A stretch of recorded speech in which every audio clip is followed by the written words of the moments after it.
Então, por favor, vamos à nossa lição de ambientação. Pode começar, Mauro. Pode? Lição de ambientação 149 do livro Vida Feliz, pelo espírito de Joana de Ângeles, psicografado por Divaldo Franco. Deus conhece o teu destino e comanda a tua vida. O que te ocorre, mereces a fim de conquistares novas marcas na escala da evolução. Deus é Pai misericordioso e vela por ti. Jamais te consideres desprezado, resvalando pela rebeldia e blasfêmia. O homem deve treinar coragem e resignação, sem cujos valores permanece criança espiritual.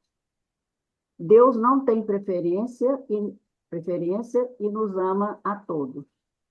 Deixa-te conduzir pelas ocorrências que não podes mudar e altera com amor aquelas que te irão beneficiar.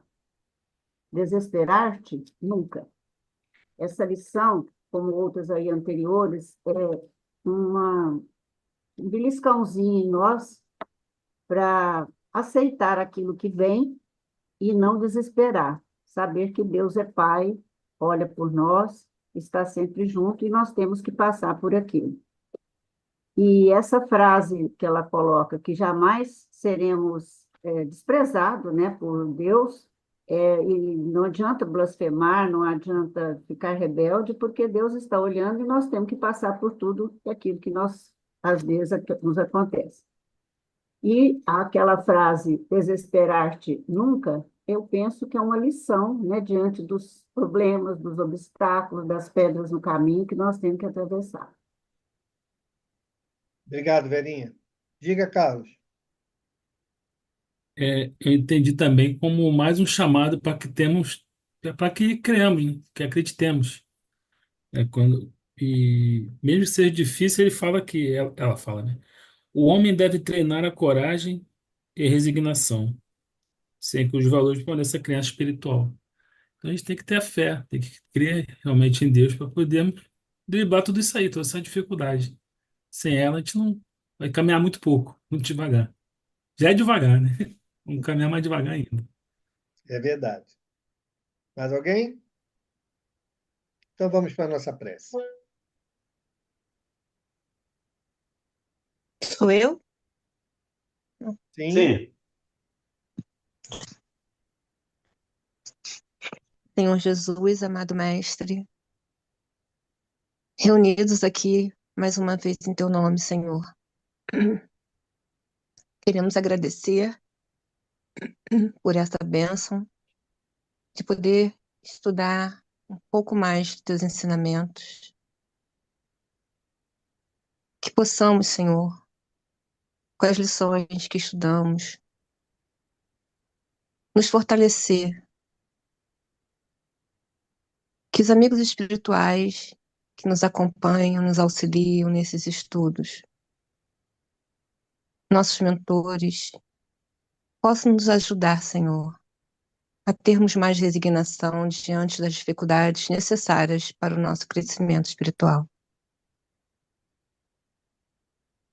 Que possamos ter um bom entendimento das lições desta noite e ela que nos ajude no nosso caminhar, no nosso crescimento. Que assim seja, graças a Deus. Ou seja, Graças a Deus. obrigado, Cris. Obrigado, Verinha. Vamos então à leitura, à condução do estudo. Está contigo, Valdemir. Ok.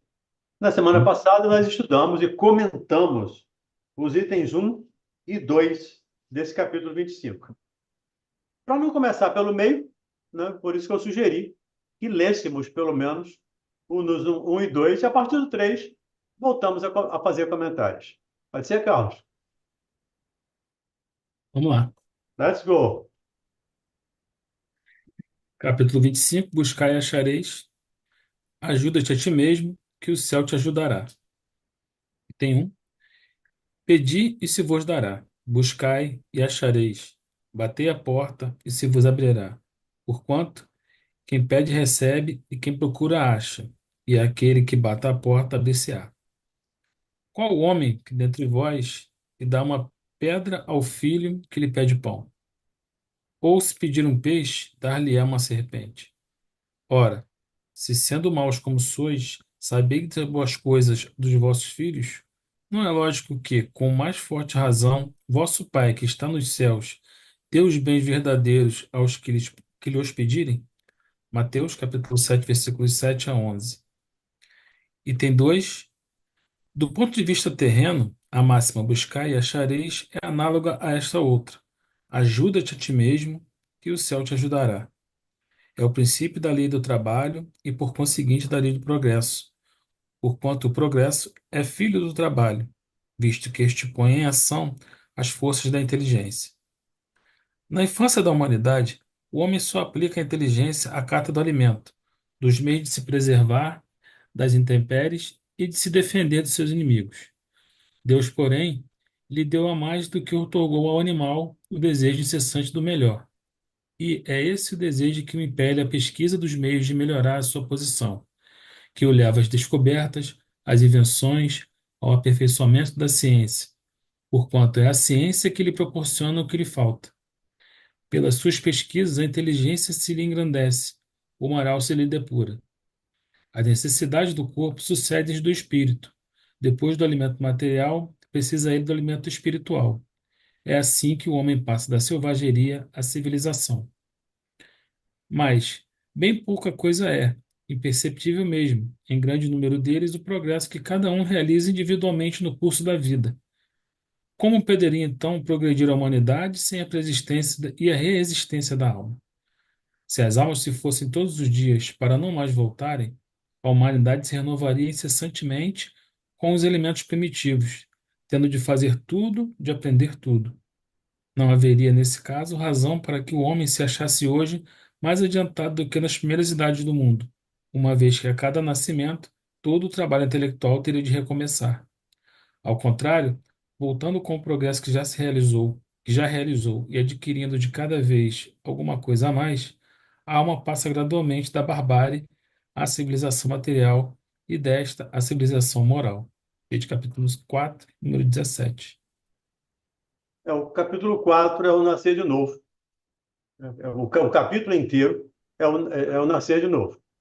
E ele fala nesse dois parágrafos, especialmente nos dois itens, nos dois parágrafos, né, do item 2, o progresso incessante a que estamos nos submetendo com as reencarnações. Por isso que ele nos remete ao capítulo 4. E aqui ele diz, né, o progresso de cada um se realiza individualmente, no curso da vida. E ele diz, o progresso. Primeiro vem o progresso intelectual. Dizem lá os espíritos que o progresso intelectual precede ao moral. À medida que nos intelectualizamos, nós também precisamos nos espiritualizar. Enquanto você estava lendo aqui, me lembrei da pirâmide das necessidades do Maslow. Eu não sei se vocês conhecem a pirâmide da necessidade do Maslow. Mas quem não conhece, vale a pena dar uma pesquisa depois. E o Maslow traz essa ideia, mais ou menos. Primeiro, nós precisamos das coisas materiais, das coisas essenciais à sobrevivência. Então, nós precisamos de segurança, alimentação, e vamos, à medida que nós vamos evoluindo, nós vamos sublimando, digamos assim, as nossas necessidades, até chegar à necessidade que transcenda os aspectos materiais. E alguns biólogos do Maslow contam que ele, no final da vida, escreveu uma revisão dessa pirâmide, colocando o aspecto espiritual como esse transcendente do material. E os biógrafos acharam que ele estava senil e não deveria incluir isso, e acabaram não incluindo essa ideia da espiritualidade na nossa necessidade ao longo da história. Então, eu aprendo a intelectualidade, eu preciso de coisas básicas, segurança, material, dormir, descansar, e aos poucos eu vou precisando de sinfonias, de músicas, de arte, de literatura. Eu vou aumentando a minha necessidade não em termos de quantidade, mas em termos de qualidade. E, para nós, a doutrina espírita coroa esse ensino, nos mostrando que a nossa necessidade última é sermos, né, como a gente sempre fala aqui, o Mauro sempre fala isso também, é sermos um homem de bem. Estarmos dentro daquela figura lá que Kardec coloca lá no capítulo 17. E olha que Kardec termina o item 3 do capítulo 17, dizendo: não ficam aqui esclarecidas ou mostradas todas as necessidades, mas aqueles que nesta se investiram estão a caminho de todas as outras.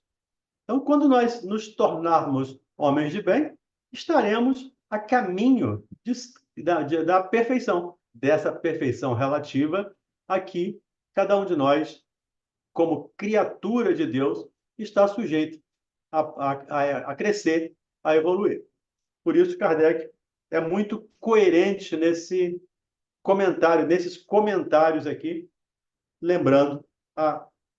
Aí não foi o Kardec que lembrou, né? Foi o Maslow que copiou Kardec, porque a ideia é a mesma. E o Maslow vem bem depois de Kardec. Como é uma abordagem transpessoal do Maslow, a abordagem psicológica dele é transpessoal, que leva em consideração a existência do transcendente, do espírito, especialmente. Então, entendemos que ele é um desses missionários que vem trazer, que vieram trazer ao longo da história as revelações para nos auxiliar nesse caminho evolutivo. Tudo bem? Então, Carlos, vamos pular agora para o número... Vamos pular, não. Vamos começar, né, o número 3 para a gente fazer. Aí sim, fazer nos comentários. Joia. Número 3. Se Deus houvesse isentado do trabalho do corpo do homem, seus membros se teriam atrofiado. Se o houvesse isentado do trabalho da inteligência, seu espírito teria permanecido na infância, no estado de instinto animal.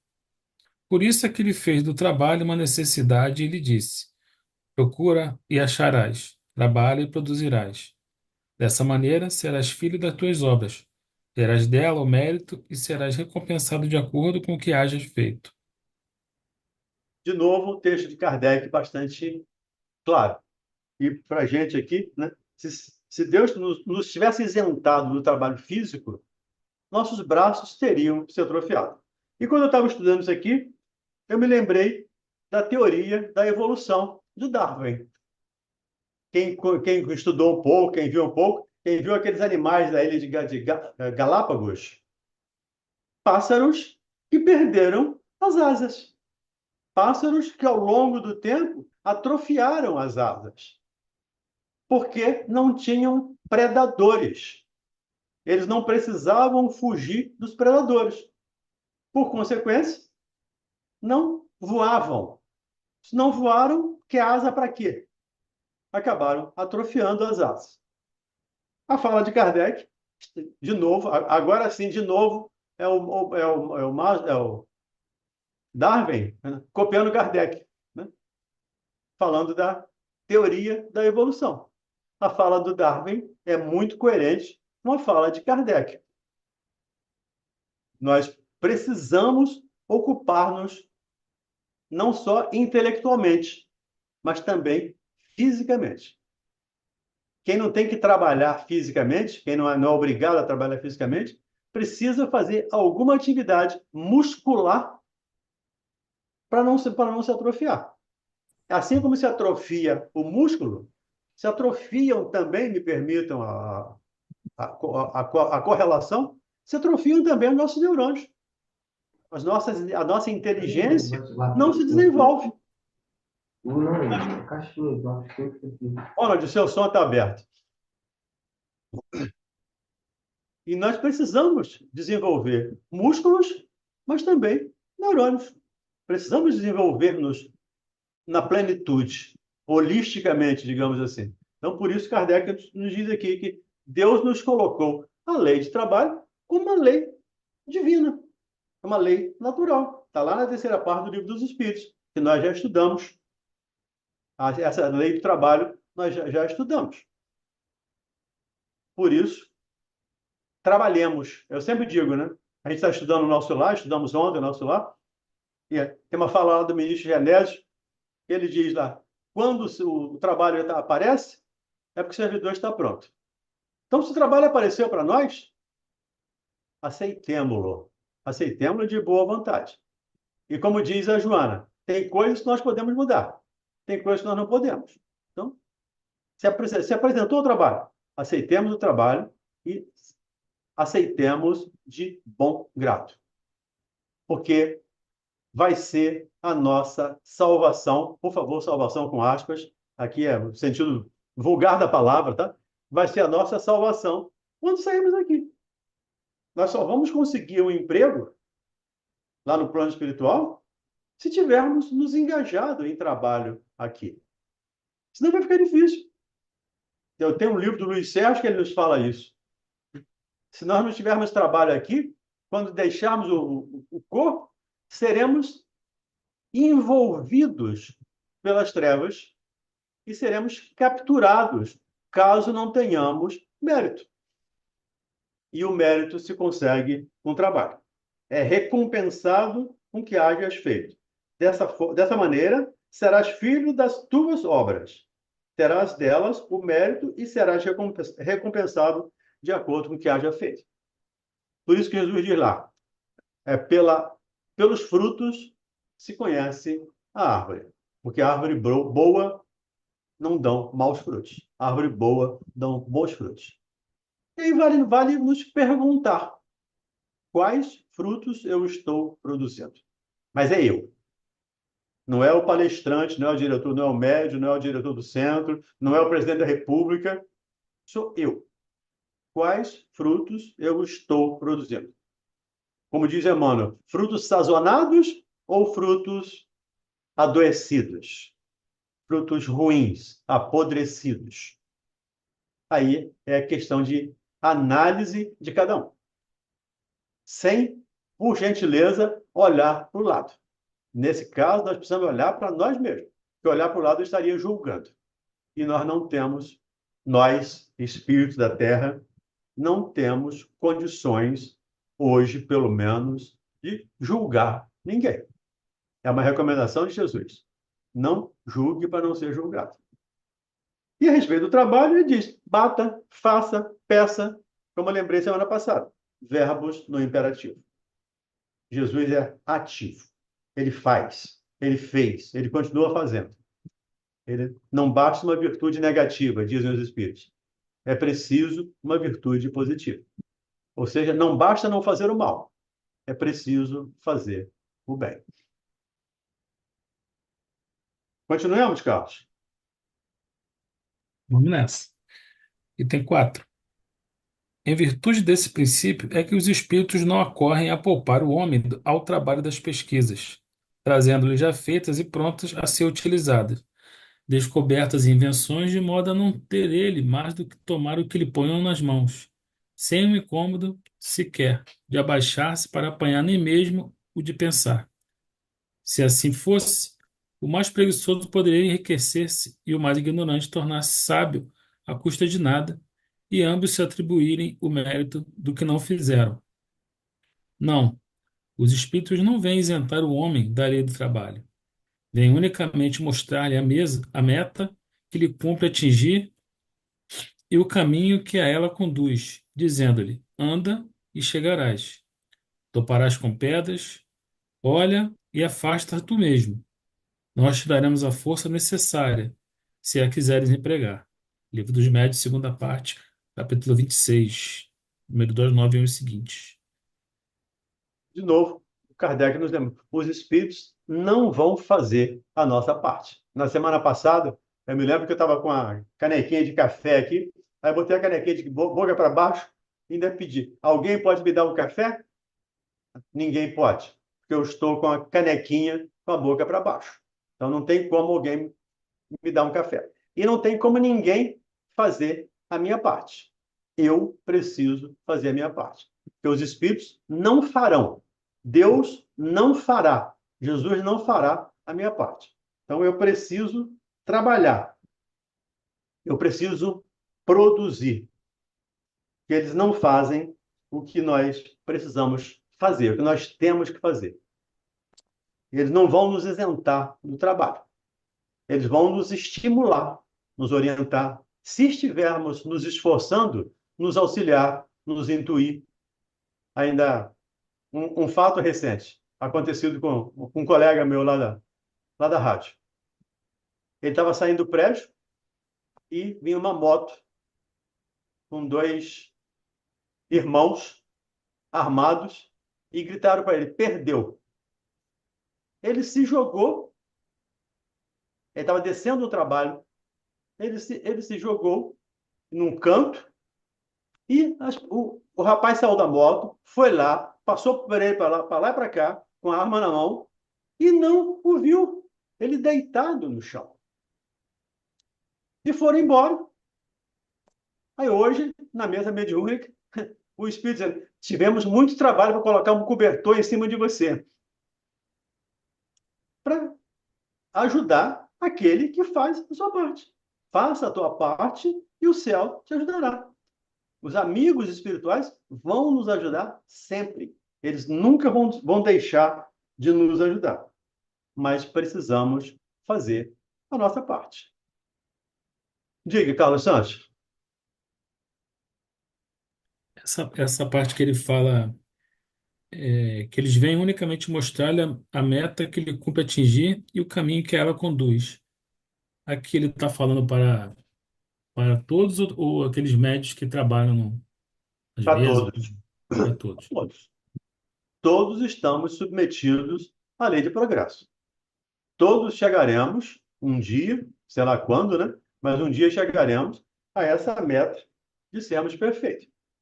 Todos transformaremos os nossos instintos em sentimentos, como está lá também no Evangelho, capítulo 11, na lei de amor, onde Lázaro diz isso. Os instintos, os sentimentos são os instintos elevados à altura do progresso realizado. Então, todos teremos que transformar nossos instintos em sentimentos.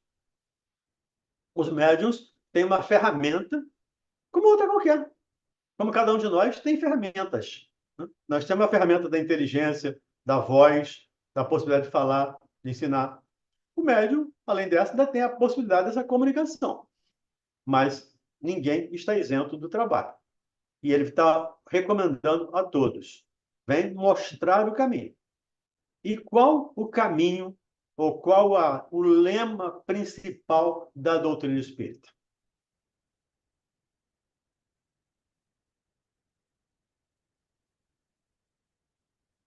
Qual o lema principal da doutrina espírita? Fora da caridade não há salvação. Exatamente. Fora da caridade não há salvação. Então, qual é o caminho que os espíritos vêm nos mostrar? O caminho da caridade. O caminho do trabalho, do servir, do ajudar, do auxiliar. E caridade, de novo, não é só aquela cesta que a gente ajuda o Renato mensalmente lá a montar. Aquela cesta é importante? É. É interessante? Sim, com toda certeza. E continuamos ajudando, porque os nossos irmãos precisam. Mas caridade é muito além disso. A gente vai na pirâmide de Maslow de novo. Né? Caridade é transcendente. Caridade é indulgência, é benevolência, é perdão. E isso todos podem fazer. A caridade, claro que o Renato e o SEAC, de uma maneira geral, mas o Renato e a Margarete, que são lá mais à frente disso, são intermediários nesse caso, nem todos podem ajudar. Alguns até precisam de ser beneficiados por aquelas cestas. Mas os beneficiados das cestas podem me ajudar? Ou podem ajudar o Renato? Pode. Todos podemos fazer essa caridade essencial. E esse é o caminho que os Espíritos vêm nos mostrar. E nos daremos a força necessária se quiseres empregar. Eles vão nos orientar. E estão nos orientando em todas as obras da doutrina espírita. Não tem uma obra de Kardec que ele não fala de caridade. Toda obra ele fala de caridade. Então, nós já sabemos. O que nos falta, aí deixa eu usar a primeira pessoa, até para não colocar ninguém no time, né? O que me falta é ainda a vontade, o desejo, a disposição de servir, de ajudar, de trabalhar. Ou pelo menos trabalhar mais do que eu trabalho, produzir mais do que eu produzo. Mas cada um no seu tempo, tudo no seu tempo. Para tudo há um tempo debaixo do céu, diz lá o Velho Testamento. Continuemos? 5. Do ponto de vista moral, essas palavras de Jesus significam: pedi a luz que vos clareie o caminho, e ela vos será dada. Pedi forças para resistir ao mal, e as tereis. Pedi a assistência dos bons espíritos, e eles virão acompanhar-vos. E como o anjo de Tobias vos guiarão, pedi bons conselhos, e eles vos serão jamais recusados. Batei a nossa porta, e ela vos abrirá. Mas pedi sinceramente, com fé, confiança, fervor. Apresentai-vos com humildade e não com arrogância, sendo que sereis abandonados às vossas próprias forças, e as quedas que derdes serão o castigo do vosso orgulho. Tal o sentido das palavras. Buscai e achareis, batei e abre-se-vos-á. O Evangelho diz, né? Tudo que você pedir em meu nome, vos será dado. Mas não é bem assim, gente. Nós precisamos entender que Jesus está usando aqui figuras de linguagem. Até que Kardec dá uma bela explicação aqui. Do ponto de vista moral, essa palavra de Jesus significa pedir a luz que vos clareie o caminho, e ela vos será dada. Então, tudo que nós pedirmos e que for para o nosso bem, nos será dado. Mas o problema é que a grande maioria das vezes nós pedimos coisas que não é bom para nós. Coisas que não nos ajudam. Coisas que não edificam. Lembrando que é uma página do Emmanuel, né? Quando ele diz, quando nós estamos pedindo essas coisas, nós estamos escorregando, estamos descendo e estamos sorrindo. Estamos felizes da vida, caindo e felizes. Agora, a hora da subida é mais complicado, digamos assim. É mais difícil. Então, precisamos entender. Ele vai nos dar? Vai. Mas tudo aquilo que for bom para nós. E não entendamos, já falamos isso aqui ontem, não entendamos que a dor é um castigo. A dor, muitas vezes, é o trampolim, desde que entendamos o processo e aceitemos, a dor pode ser um trampolim para a nossa evolução. Lá no capítulo 14, não sei se vocês se lembram disso, lá quando estudamos lá a ingratidão dos filhos dos laços de família, Santo Agostinho nos diz lá, numa determinada parte da mensagem. Ouvi-me bem, mais ou menos essas palavras, então não tem as palavras de cor, as palavras todas. Mas ouvi-me bem. Quando o sofrimento é muito intenso, é sinal de que está chegando o final da prova ou da expiação. Então, quando a dor é muito intensa, entendamos, eu plantei aquela dor. E ela está me dando a oportunidade de me livrar daquela expiação. Depois é reconstrução. Reconstrução fica mais fácil. A expiação é que é dolorosa, a expiação é que é mais difícil. Então, se a dor chegou, trabalhemos para evitá-la. Trabalhemos para diminuí-la. Se eu não tiver meio, como diz a mensagem da Joana hoje aí, né? Se eu não conseguir, preciso aceitá-la resignadamente. Me lembrou aqui essa página da Joana, também me lembrou a oração da serenidade. Acho que todos conhecem a oração da serenidade, né? Todos já ouviram falar da oração da serenidade. Todos já ouviram ou alguém não conhece? O Cláudio não conhece. A oração da serenidade é um pedido a Deus. Senhor, me dê forças para superar as coisas que eu possa superá-las. Me dê resignação para aceitar aquelas que eu não posso. E me dê sabedoria para diferenciar uma da outra. Porque às vezes eu fico insistindo numa coisa, para mudar alguma coisa, que não é para ser mudada. Então, eu preciso ter sabedoria para diferenciar o que eu posso e o que eu não posso mudar. E muitas coisas nós não podemos. E na maioria das vezes, as coisas estão lá fora que nós não podemos. Por exemplo, mudar o outro. Eu queria muito que meu filho fosse dessa maneira. Queria muito que meu amigo fizesse isso. Eu queria muito ser respeitado. Ótimo, todo mundo queria. Mas o outro não está afim de respeitar. E se eu estiver devendo a lei de Deus, vou ter que me submeter a esse processo. Diga aí, Mauro. Eu queria só ressaltar aqui, né, quando ele fala, pedi a luz que vos clareie o caminho e ela será dada, de novo uma figura de linguagem, mas para a gente interpretar da seguinte maneira: qual é a luz que ilumina o nosso caminho? É o entendimento. É o entendimento que nos dá a lucidez, né? E como é que esse conhecimento vai chegar às nossas mãos? Como agora, por exemplo. Uhum. Quantos de nós, ou já tivemos, ou teremos oportunidade do conhecimento passar por nós e nós negligenciarmos? Então, sim, será dado. Como? De graça? Não. Será dado o caminho, será dado a ferramenta. O que você vai fazer com isso é que é a nossa responsabilidade. Isso em tudo. Todos os pontos que ele está dizendo aqui, ó. Pedi forças para resistir ao mal e as terei. De que maneira? Várias serão as maneiras. Ou alguém vai aparecer na nossa vida, que vai ser aquele apoio, ou uma instituição que vai ser o nosso apoio, né? Mas se nós não quisermos, Tiver com a Deus caneca não me virada para ouviu, baixo. Deus não me ouviu, Deus não me enxerga. Não, ele mandou, mas não de graça. Nós temos que ter a nossa parcela, né? Para que aquilo se conclua, se concretize. Senão seria muito fácil, né? Seria muito fácil. Então, nós temos que pegar o espírito da letra, né? Obrigado. Porque a letra mata, né? Diz lá o evangelista João. A letra mata. Aliás, é Paulo que fala isso. A letra mata e o espírito vivifica. O espírito é que dá vida.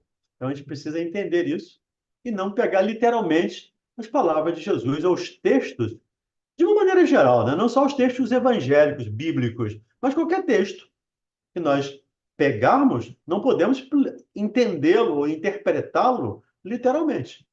E vamos correr o risco de perder essência, de perder coisa interessante. E não é diferente com as palavras de Jesus.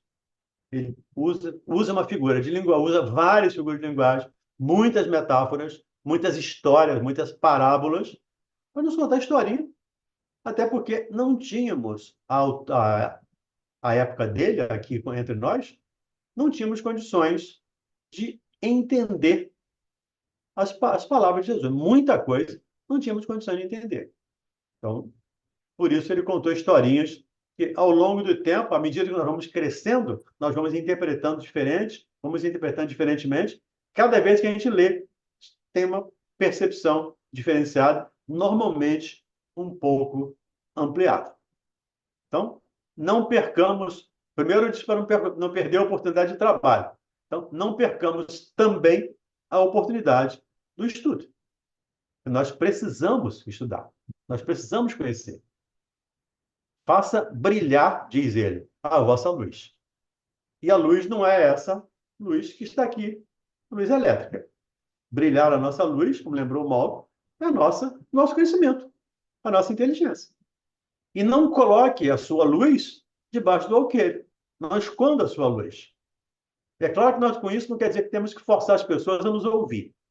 Mas quando as pessoas quiserem nos ouvir, tenhamos paciência, tenhamos esperança, tenhamos fé e, tendo conhecimento, podemos passar, sim, brilhar, iluminar o caminho das pessoas. Peça a luz que vos esclareie o caminho e ela vos será dada.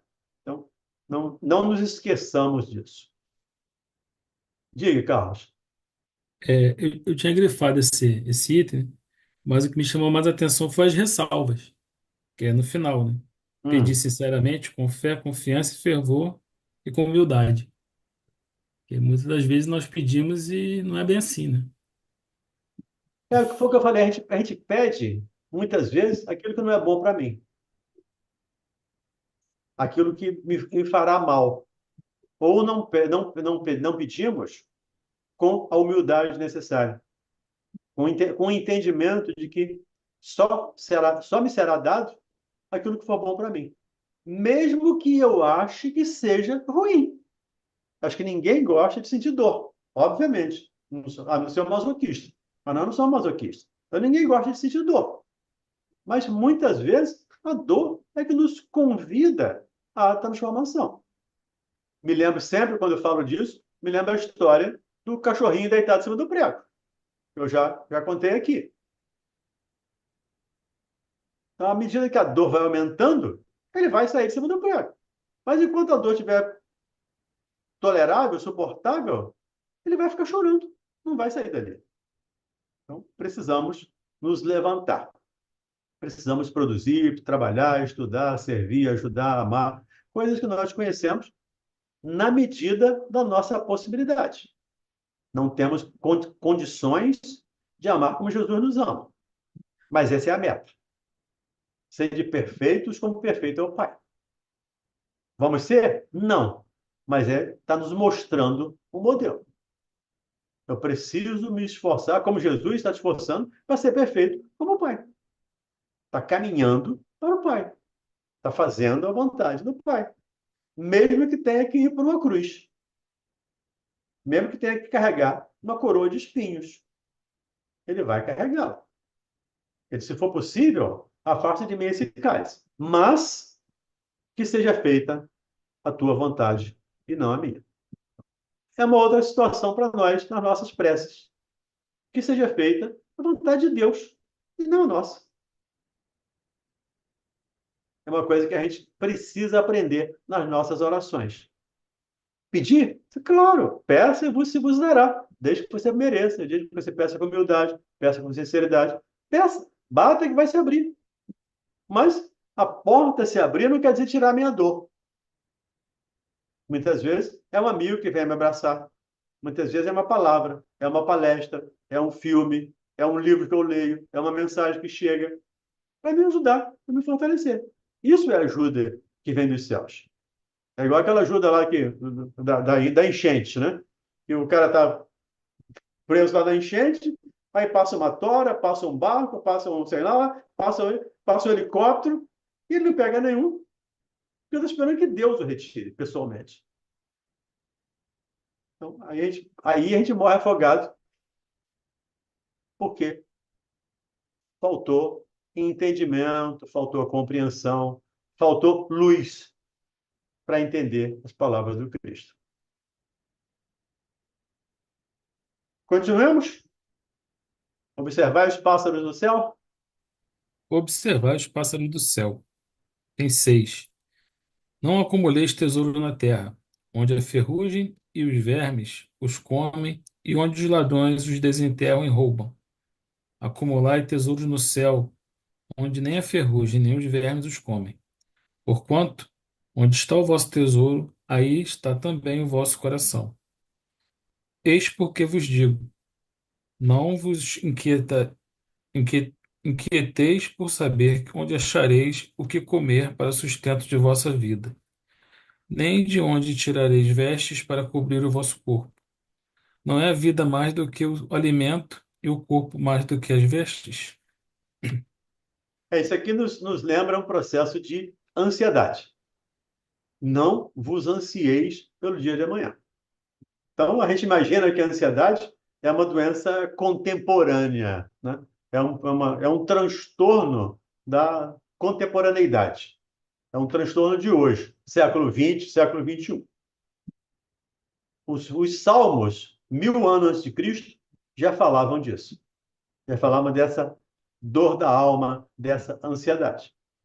Mas por que temos essa ansiedade? O que entendemos aqui dessa fala do Cristo? Não vos ansieis pelo dia de amanhã. Eis porque vos digo, não vos inquieteis por saber onde achareis o que comer para o sustento de vossas vidas, nem de onde tirareis vestes para cobrir o vosso corpo. A vida não é mais que o alimento e o corpo não é mais do que as vestes?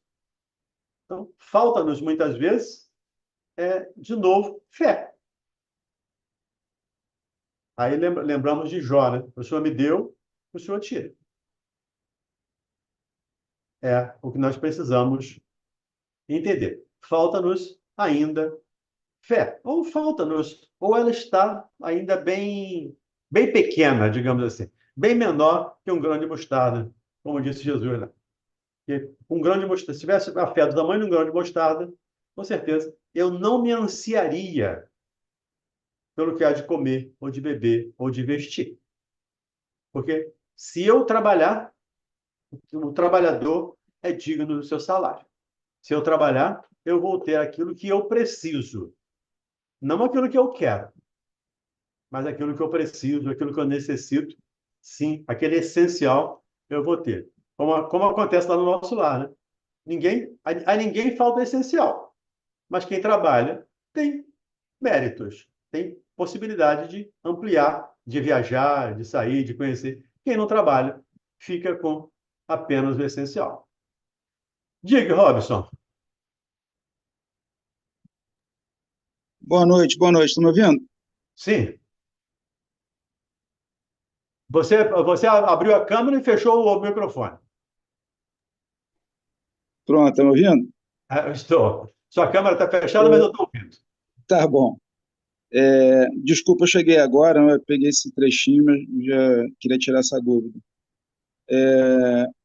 Aonde então fica a diferença da ansiedade e a ociosidade?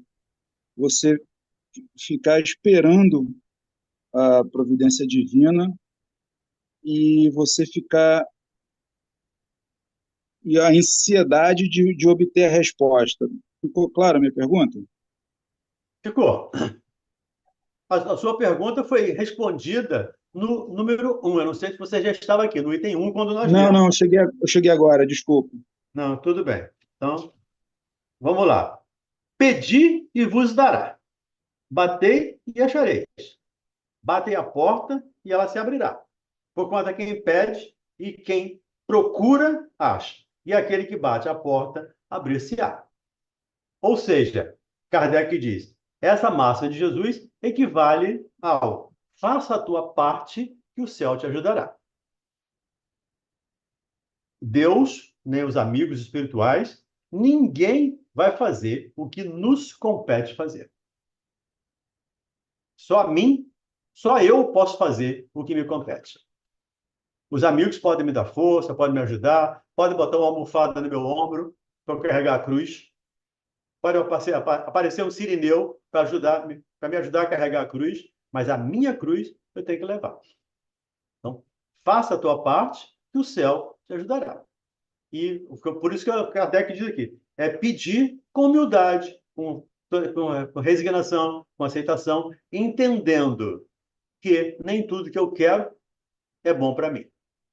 De uma maneira geral, nós ainda temos uma certa dificuldade no pedir. Ainda pedimos muitas coisas materiais.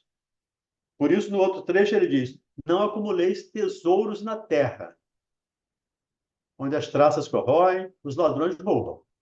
Acumule-os no céu. E como é que eu acumulo tesouro no céu? Qual é a moeda corrente do céu? Dólar? Euro? Real? Caridade. A caridade. Caridade. É o bem, é o serviço do bem. É aquilo que fizemos o benefício do outro. Isso é a nossa moeda. Tem uma página do Emmanuel que ele nos diz que todo bem que fizermos será nosso advogado em qualquer época e em qualquer tempo onde estivermos. Qualquer bem que eu faça vai ser meu advogado em determinada situação. E é essa situação. Eu acumulei tesouro no céu. Então, eu vou ter um tesouro no céu.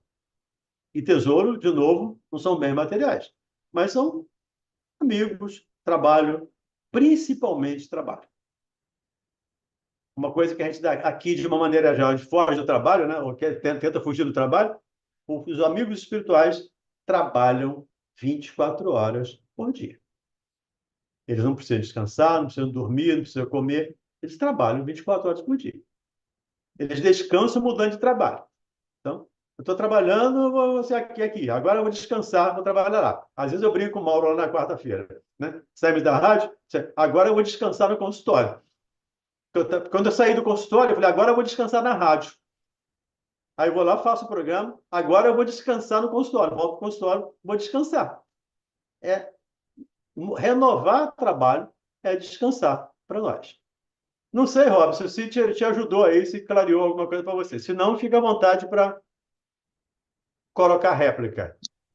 Não, ajudou sim. Ajudou Tranquilo? e esclareceu. Esclareceu. Obrigado. Falou. Diga aí, Pedro César. Com relação aos tesouros que você mencionou aí, tesouro no céu, nós estudamos isso ontem no livro Nosso Lar, aquela passagem que fala dos contrabandistas da vida eterna, né? E que eles estavam dormindo e acreditavam que as mercadorias propriamente terrestres teriam o mesmo valor nos planos do espírito. E no final, o Tobias diz assim: são mendigos da alma. São mendigos da alma. Mendigos de luz, mendigos da alma, mendigos do conhecimento.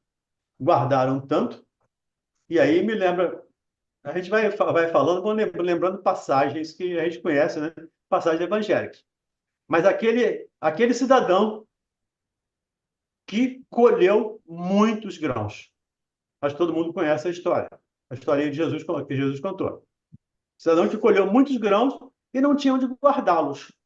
Era tantos grãos que ele não tinha celeiros onde guardá-los. Ele não tinha silos onde guardá-los. E ele diz, então já sei o que eu vou fazer. Derrubou todos os celeiros, construiu novos celeiros, grandes celeiros, encheu todos os celeiros de grãos e disse para sua própria alma, minha alma, pode descansar em paz, porque você tem o que comer para o resto da vida. E uma vozinha lá no interior diz, insensato que sois. Ainda hoje perderás a tua alma. E o que acumulaste? Para quem vai ficar? Para que serve? Para você não serve mais. Então, e a gente, às vezes, sai do plano espiritual, do plano físico, e nem se percebe. Continua agarrado lá aos bens materiais, continua agarrado aos celeiros, continua. O tesouro está ali, então o coração está ali. Essa é a fala do Cristo. Seu coração vai estar onde você colocar seu tesouro. Então, tenhamos cuidado para vermos onde vamos colocar os nossos tesouros, porque lá vamos colocar também os nossos corações. Continuemos?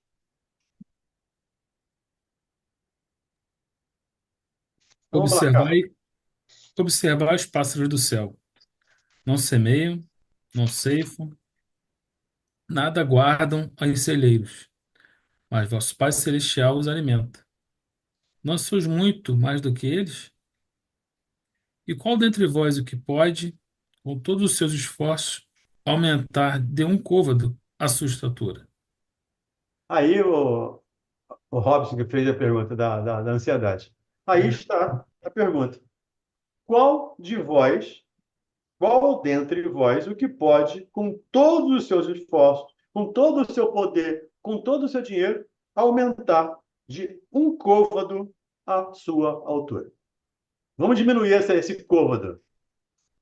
A côvado aqui era o tamanho de um braço, mais ou menos. Qual de nós pode acrescentar 1 centímetro à nossa altura? E a ansiedade, Robson, normalmente é uma sede de futuro. Ansiedade é excesso de futuro. Como a depressão é um excesso de passado. O ansioso nunca está no presente. Ele está sempre no amanhã, no ano que vem, daqui a 10 anos, daqui a 20 anos, daqui a 50 anos. Então, ele acaba não vivendo nem o hoje, nem o futuro. Porque o futuro ele não pode viver, não chegou ainda. Ele poderia viver o hoje, mas ele está no futuro mentalmente Então ele acaba não conseguindo viver, nenhum nem outro. Daí, esse nível de ansiedade que vive, de uma maneira geral, a nossa humanidade. Porque nós ainda temos uma necessidade, uma ânsia de termos controle de tudo. E nós não temos controle de quase nada. Do que está lá fora, nenhum. Eu não tenho controle nenhum sobre o pensamento, sentimento, ação do outro. Eu tenho um pouco de controle, eu posso ter um pouco de controle do meu comportamento. É só o que eu posso controlar. Comportamento. Mas nem pensamento eu controlo. Pensamento vem na minha cabeça sem que eu queira. Sem que eu tenha controle. Sem que eu perceba. O sentimento aparece sem que eu tenha controle. Eu tenho raiva. Eu tenho nojo. Fico desconfortável com alguma situação. Mas nem percebo. Como chegou, né? Agora, se eu vou alimentar isso ou não, aí é um outro processo. A partir do momento que eu alimento esses pensamentos, esses sentimentos, aí eu estou fortalecendo. Eu brigo com eles, por exemplo, eu estou fortalecendo. Eu não posso pensar nisso. Já pensei. Eu não deveria pensar nisso. Já pensei. Então, se vem um pensamento que não me é agradável, eu não brigo com ele, eu não devo brigar com ele. Eu devo contrapor um outro pensamento sentido contrário. Contrapor é o sentido contrário. Eu devo contrapor um outro sentimento. Eu preciso pensar em alguma coisa em oposição àquela. Aí você precisa dar um soco em alguém. Eu preciso aprender a amar. Eu preciso aprender a perdoar. Aí é consciente isso. E aos poucos a gente vai dominando, vai domando os nossos instintos, as nossas inclinações máximas. O Emmanuel diz que nós podemos podemos educar até os nossos órgãos. Diz ele, né? Nosso fígado, nosso coração, nossos rins, nós podemos educá-los. Então, podemos também educar a nossa mente para pensar coisas boas, para estarmos em estado de prece constantemente. Tudo bem? Continuemos? Por, por que também vos inquietais pelo vestuário? Observai como crescem os lírios aos campos. Não trabalham nem fiam. Entretanto, eu vos declaro que nem Salomão, em toda a sua glória, jamais se vestiu como um deles. Ora, se Deus tem o cuidado de vestir dessa maneira a erva dos campos, que existe hoje e amanhã será lançada na fornalha, quanto maior cuidado não terá em vos vestir, ó homens de pouca fé. Ó, homens de pouca fé. Mas Deus não vai nos dar vestes, não vai nos dar alimentos, sem que façamos a nossa parte. Isso é muito importante. Eu fico repetindo as coisas, porque a gente aprende por repetição, né? A gente vai repetindo, repetindo, repetindo, e a gente acaba assimilando esse ensinamento. Deus não vai me vestir se eu não trabalhar para isso. Me vestir aqui, por favor, é uma metáfora, né? É uma figura de linguagem. Mas Deus não vai me dar aquilo que eu posso fazer. Eu posso e devo. Ele só vai me dar forças, me dar coragem, fé. Fé também é conseguido, é trabalhado, mas ele vai me dar forças para conseguir. Mas eu preciso fazer a minha parte. Então, nem Salomão se vestiu tão esplendorosamente como o lírio. E o lírio vai ser jogado no fogo amanhã. Hoje ele está bonito, cheiroso, perfumado. Amanhã ele secou. Vai servir de lenha. Vai para a fogueira, para a fornalha.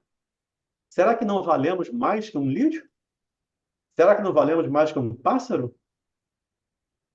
Mas o pássaro faz a parte dele. O pássaro, se a chuva derruba o ninho, ele não fica chorando em cima do ninho derrubado. Ele vai reconstruir e vai refazer o ninho. O lírio não fica reclamando porque o sol está quente, porque não choveu, porque o dono não regou. Ele vai produzir aquilo que for possível produzir naquelas condições. Então, façamos de novo a nossa parte. Vamos parar por aqui, então? Na próxima semana, a gente pega aqui o último parágrafo, os Faltam dois. 2 parágrafos. Dois parágrafos. Só tem dois, né? Só dois parágrafos. Vai até o final. Quer voltar ao final? Então vamos lá. Ah. Não vos inquieteis, pois, dizendo: que comeremos? Ou que beberemos? Ou de que nos vestiremos? Como fazem os pagãos que andam à procura de todas essas coisas, porque vosso Pai sabe que tendes necessidade delas. Buscai primeiramente o reino de Deus e a sua justiça, que todas essas coisas vos serão dadas de acréscimo. Assim, pois, não vos ponhais inquietos pelo dia de amanhã, porquanto o amanhã cuidará de si. A cada dia basta o seu mal. Mateus capítulo 6, versículos 19 a 21 e 25 a 34. Isso faz parte, essa fala do Cristo faz parte do Sermão da Montanha. Está lá no capítulo 5, 6 e 7 de Mateus, do Sermão da Montanha. Então faz parte lá. Né? E é interessante. Buscai primeiramente o reino dos céus. Buscai primeiramente o reino dos Deus e sua justiça. Porque as coisas materiais nos serão dadas. É claro que eu preciso trabalhar para adquirir a minha comida, o meu trabalho. Mas eu trabalhando, de novo, o Pai vai me suprir as minhas necessidades se eu tiver feito a minha parte. Ajuda-te e o céu te ajudará. Então, não vos ponhais inquietos pelo dia de amanhã. De novo, a ansiedade. Não vos ansieis pelo dia de amanhã. A cada dia basta o seu mal. Ou seja, basta os problemas de hoje. Será que eu ainda tenho que trazer os problemas de amanhã para hoje? E eu não posso resolvê-los? Porque é problema de amanhã? E aí eu fico ansioso, angustiado, porque não resolvi o de hoje, não vou resolver o de amanhã. E aí entra num círculo vicioso e entra num adoecimento. Hoje, segundo aí os psiquiatras, a grande maioria das nossas doenças são originárias da nossa mente. Nós estamos somatizando as nossas dificuldades. Estamos criando doenças para nós.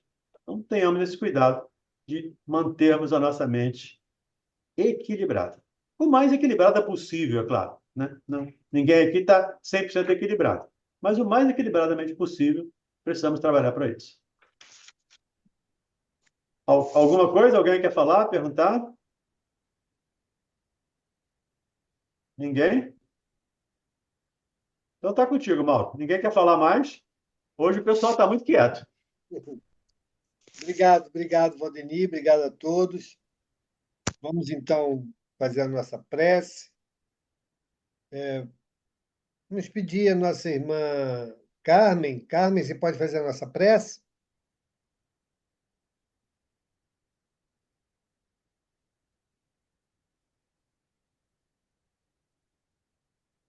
Carmen?